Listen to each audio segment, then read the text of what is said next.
అంటే మీరు కూడా రాజశేఖర రెడ్డి గారు 2004లో ఎలక్షన్కి వెళ్ళేటప్పుడు టీఆర్ఎస్ తో కలిసి చేశారంటే తెలంగాణకు ఒప్పుకున్నట్టే కదా. ఒప్పుకుని ఎవరిదండి? కాంగ్రెస్ వాళ్ళదే. ఉద్యమం మీద అంటారు మరి తెలంగాణ స్టేట్మెంట్ ఇవ్వడానికి ఏంటి? కేసీఆర్ గురించి లేకపోతే ఇంకో దాని గురించి ఇక్కడ ఏదో పేలిపోతుందని ఇవ్వలేదండి. మా కాంగ్రెస్ ఎంపీలే వెళ్లి ఒత్తిడి తీసుకొచ్చారు, వెంటనే ఇవ్వండి అని. ఇప్పుడు కూడా తెలంగాణ అంటూ ఏర్పడాలి, దానికి వెళ్లేటువంటి ప్రక్రియ కరెక్ట్ గా వెళ్లాలంటే కాంగ్రెస్ ఎంపీలు అది చేయించగలరు. అది చేయించడానికి మొట్టమొదటి కావాల్సింది ఏంటంటే పీస్ కావాలండి. స్టేట్ లో ఈవేళ ఉద్యమం అవసరం ఏంటి? వీళ్ళకి భయం ఏంటంటే ఉద్యమం లేకపోతే అసలు తెలంగాణ మర్చిపోతారేమో ప్రజలను. ఎందుకు మర్చిపోతారు? మీకు ఇంత నమ్మకం వచ్చిన తర్వాత మీరేమో రిజైన్ చేసి నెగ్గేస్తే మొత్తం 11 స్థానాలు బ్రహ్మాండం అక్కడ ఊహించిన మెజార్టీలతో గెలిచారు. ఓకే, ఇప్పుడు ఆగి నెక్స్ట్ లెజిస్లేచర్ ప్రక్రియ ఏముంది? దాని మీదకి రావాలి. ఇంకా నిరంతరం ఉద్యమం గురించి ఒక రోజు అక్కడేమో గానా భజానా అని, ఇక్కడ ఇంకోటని, వీటి చేయటం వల్ల ఇది ఎందుకు ప్రజలకు తెలియజేయడానికి ఉందని. అది ఎవడు కాదంటున్నాడు? కృష్ణ కమిషన్ కూడా చెప్పింది చాలా బలంగా ఉంది, వీళ్ళలో తెలంగాణ వరకు ప్రత్యేక రాష్ట్రం వెళ్ళిపోవాలనేటువంటి భావన చాలా బలంగా ఉంది అన్నాడు. కారణాలు రాసుకొచ్చాడు.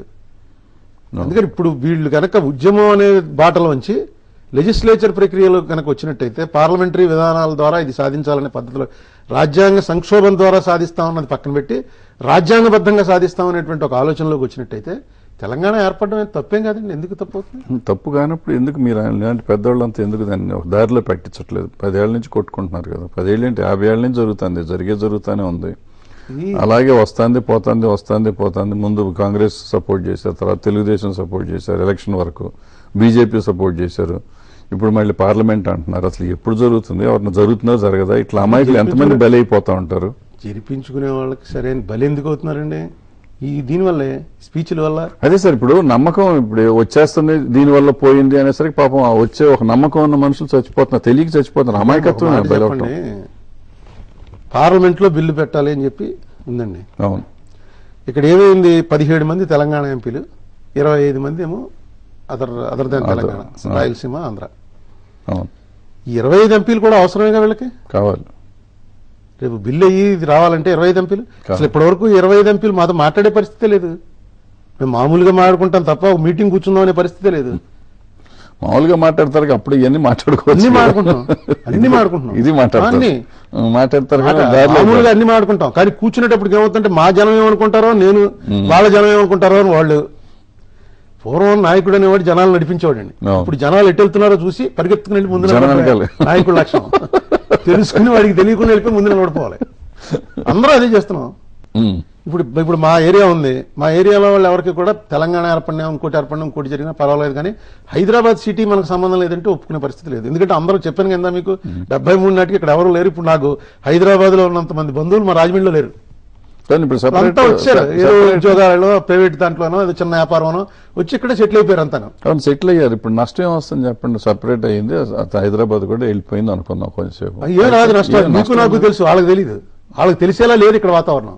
తెలిసేటట్టు చేసుకోవచ్చు కదా, అందరూ చెప్పాలి. కాపాడుతూ ఉంటున్నారు అసలు ముందు మీరు గాని మేము గాని అందరం వాళ్ళు వీళ్ళు అనే మాట మానేసి అందరం ఒకటి, కావాలంటే విడిపోతాం, కావాలంటే కలిసి ఉంటాం అనే పద్ధతి ఎందుకు? సుహృద్భావ వాతావరణం. నేను రెడీ, మీరు మొదలు పెట్టండి.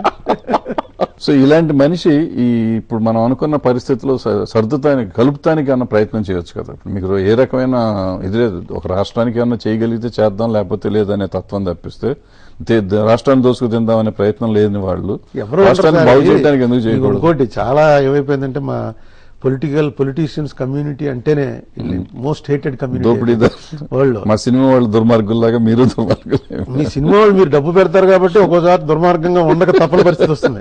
కానీ మాకు లేదండి. అసలు మీరు ఎంతసేపు పొలిటీషియన్ అంటే పోస్ట్ లో ఉన్నవాడినే చూస్తున్నారు, కానీ నాలాంటి వాళ్ళు ఎన్ని వేల మంది ఉంటారంటే ప్రతి నియోజకవర్గంలో వాళ్ళు తగలేసుకోవటమే. ఎప్పటికీ ఏమీ రాదు, కనీసం ఒక వార్డు మెంబర్కి పోటీ చేసే అవకాశం కూడా రాదు. పొలిటీషియన్స్ అనుకుంటారు, కానీ పొలిటీషియన్స్ లో ఉన్నంత ఆనెస్ట్ ఇంకే కమ్యూనిటీలో లేరండి. మీరు ఇప్పుడు పదవిలోకి వచ్చిన వాడు, తినేస్తున్నవాడు ఒకరిని చూసి వీళ్ళందరూ దొంగలేరా అనుకుంటారు. నిజంగా పొలిటీషియన్స్ అందరూ దొంగలే అంటే దేశం ఎలా ఈ స్టేజ్కి వస్తుందండి? ఏ పార్టీలో పనిచేస్తున్నవాడన్నా గ్రాస్ రూట్ వర్కర్ అనేవాడు వాడు బార్న్ లీడర్ అండి. ఆ లీడర్ల మీద ఆధారపడి మేము ఈ పొజిషన్కి వచ్చాం. పుట్టుకతో వాడు లీడర్ అంతే. వాడు ఇంట్లో వాళ్ళ అమ్మ చచ్చిపోతున్నా సరే పక్కన ఎవడదో ఇంట్లో పేషెంట్ ఉంటే గవర్నమెంట్ హాస్పిటల్ పోయి పెద్ద గొడవ చేస్తుంటాడు. ఒరే మీ అమ్మ చచ్చిపోయేలా ఉందంటే మా అన్నయ్య చూసుకుంటాడు అలా అంటాడు. అంటే వాడికి తెలియకుండానే వాడికి పబ్లిక్ ఏదైనా ఇబ్బంది వస్తే పరిగెత్తుకెళ్లాలనేటువంటి ఒక భావన ఉన్న వాళ్ళే రాజకీయాల్లోకి రాగలరు. నెక్స్ట్ ఇంత టఫ్ ఇంత ఇన్సెక్యూర్ ప్లేస్ ఇంకోటి లేదండి. ఇక్కడ ఎవడు కాంపిటీషన్కి వస్తాడో ఎవడెప్పుడు మొన్న నాకు మురళీమోహన్ వచ్చి పడిపోయినట్టు ఎవడు కాంపిటీషన్కి వస్తాడో అసలు ఊహించలేము. అలాంటి అంత ఇన్సెక్యూర్ గా ఉంటుంది. అయినా పాలిటిక్స్ లో ఉన్నామంటే కారణం ఏంటంటే మేము పుట్టుకతోటే అంతే. నాలాంటి వాళ్ళే ఎక్కువ మంది ఉన్నారు.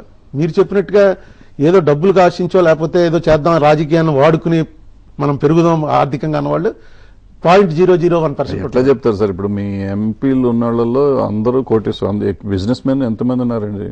500లో దగ్గర దగ్గర 250 మంది 300. అదే ఈ 500 చూస్తున్నారు మీరు. ఈ 500 50 లక్షల మంది ఉన్నారండి కార్యకర్తలు. సార్ కార్యకర్తలు ఉన్నారు.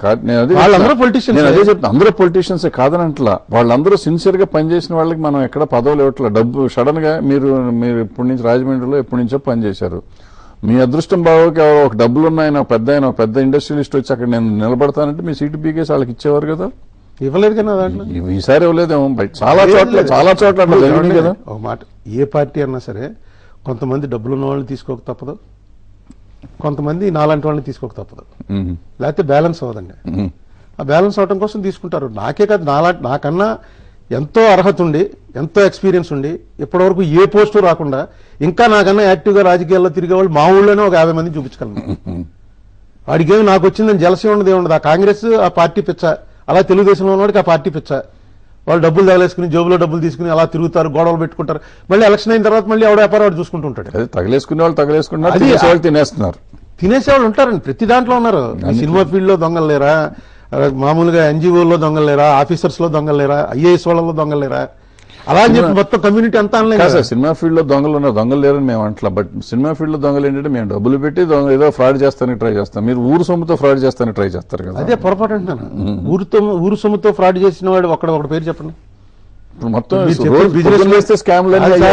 బిజినెస్ మెన్ అందరూ కూడా బిజినెస్ లో ఉండి రాజకీయాల్లోకి వచ్చారు. బిజినెస్ లో ఉంటారు. రాజకీయాల్లోకి వచ్చి ఇప్పుడు కావూరి సాంబశివరావు ఆయన ఎప్పుడు కాంట్రాక్టరే, రాయపాటి సాంబశివరావు ఆయన ఎప్పుడు కాంట్రాక్టరే, లగడపాటి రాజగోపాల్ ఆయన ఎప్పుడు కాంట్రాక్టరే, అలాగే రాజమోహన్ రెడ్డి ఉన్నాడు, ఆయన అంత ఎప్పటి నుంచో కాంట్రాక్టర్. శ్రీనివాసరెడ్డి సుబ్రహ్మరెడ్డి గారి బ్రదరు, సుబ్బరామరెడ్డి ఒక రాజ్యసభ మెంబరు.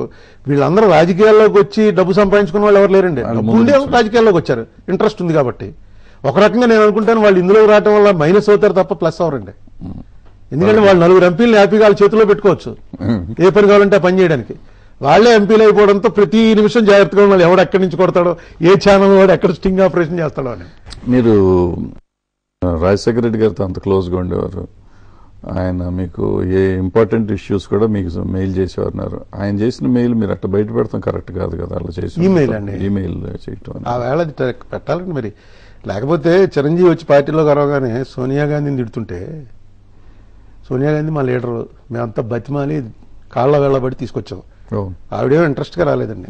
అందులో కాళ్ల వేళ్ల పడ్డ టీంలో దానికి అగ్ర నాయకత్వం వహించింది రాజశేఖర రెడ్డి. అటువంటి రాజశేఖర రెడ్డి గారు ఆ రోజున పెట్టిన ప్రపోజల్ సోనియా గాంధీ గారు ఏదో కొత్తగా తీసుకొచ్చినట్టుగా ఒక సీనియర్ లీడర్ చెప్పినప్పుడు నా దగ్గర ఉన్నటువంటి ఆధారం అది నేను బయట పెట్టకపోతే తప్పు చేసినట్టు అవుతాను. చిరంజీవికి అంత పర్సంటేజ్ ఓట్లు రావడం చాలా గ్రేట్ అసలు. అంటే చిరంజీవి ముఖ్యమంత్రి అవుతాడు అనుకుని జనం అందరూ చాలా అండర్ ఎస్టిమేట్ చేశారు. కానీ 1990 తర్వాత పెట్టినటువంటి ఏ పార్టీకి కూడా ఈ నోట్లు రాలేదండి. 15.75 ఓట్స్ వచ్చాయి. అంత ఓట్ షేర్ ఎవరికి రాలే. అంటే చిరంజీవికి మామూలుగా ఆలోచిస్తే గుడ్ బిగినింగ్, కానీ ముఖ్యమంత్రి అవుతాడని అంచనాలతో ఆలోచించారు కాబట్టి ఫెయిల్ అయిపోయాడు అనుకున్నారు. కాంగ్రెస్ కి 15.75 ఉన్నటువంటి పార్టీ ఓటు వచ్చి కలిస్తే కాంగ్రెస్ కి ఎంతో మంచిది. అందుకే రాజశేఖర రెడ్డి ఆవేళే ప్రపోజ్ చేశాడు. మీరు రాజశేఖర రెడ్డి గారికి అంత క్లోజ్, కేవీపీ గారికి క్లోజ్, మీరంతా ఒక గ్రూప్ గా ఉండేవారు. ఇవాళ కేవీపీ గారు కనపడతలేదు, జగన్మోహన్ రెడ్డి గారిని అట్లా వదిలేశారండి మీరంతా. ఆయన్ని మీరు గ్రూమ్ చేసి ఫ్యూచర్ సీఎం చేసి కాంగ్రెస్ పార్టీ నుంచి వెళ్లకుండా చేసి ఉంటే బాగుండేదేమో కదా.